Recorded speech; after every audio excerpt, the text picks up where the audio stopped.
ಎಲ್ಲ ಕನ್ನಡದವ್ರ ಥರನೇ ನಾನು ಒಬ್ಬ ಇವರ ಒಂದು ಸೆಲ್ ಅಂತ ಹೇಳು.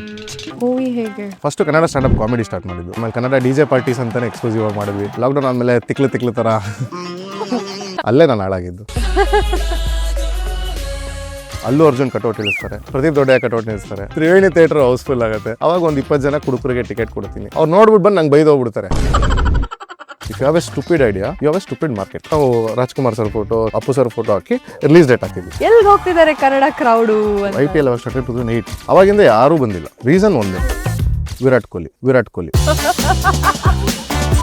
ಜನ ಸತ್ರು. ಅದಾದ್ಮೇಲೆ ಜನ ಸತ್ತಿದ್ದು ಯಾರಿಗೆ ನೋಡಕ್ಕೆ? ಆ ಪೊಲೀಸ್ ಹೊಡಿತಾ ಇದ್ರು, ಬಾ ಏನ್ ಸರ್ ಕೊಹ್ಲಿ ತರ ಹೊಡಿತೀರಾ ಅಂತ. ಲೆಫ್ಟ್ ಅಂದ್ರೆ ಇಂಗ್ಲೀಷು, ಲೆಫ್ಟು ಅಂದ್ರೆ ಕನ್ನಡ ಅಂತ. ಪಠ್ಯಕ್ರಮದ ಹೊರಗೆ ಅಂತ ಇಟ್ಟಿದ್ರೆ ನಾನು ಇಂಡಸ್ಟ್ರಿಯಿಂದ ಹೊರಗೆ. ಬಟ್ ರೈಟಿಂಗ್ ಅಂತ ಒಂದು ಸೀನ್ ಇದೆ. But is the as but he thought it was Yogaraj Bhat.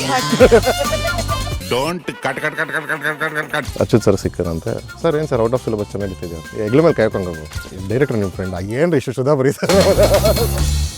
Okay, movie ಮಾಡಿದ್ರಿ, ಎಲ್ಲ ಮಾಡಿದ್ರಿ, ಆದರೂ ಕನ್ನಡ ಮೂವೀಸು ಅಷ್ಟೊಂದು ಓಡ್ತಾ ಇಲ್ವಲ್ಲ ಸರ್? ಕನ್ನಡ ಏನಿರ್ಬೋದು ರೀಸನ್? ಈಗ ನೀವು ಇಲ್ಲಿರೋರು ಯಾರಪ್ಪ ನನ್ನ ಫಿಲಮ್ ಥಿಯೇಟರ್ ನೋಡಿದ್ರಿ? ಯಾರು ನೋಡಿಲ್ಲ.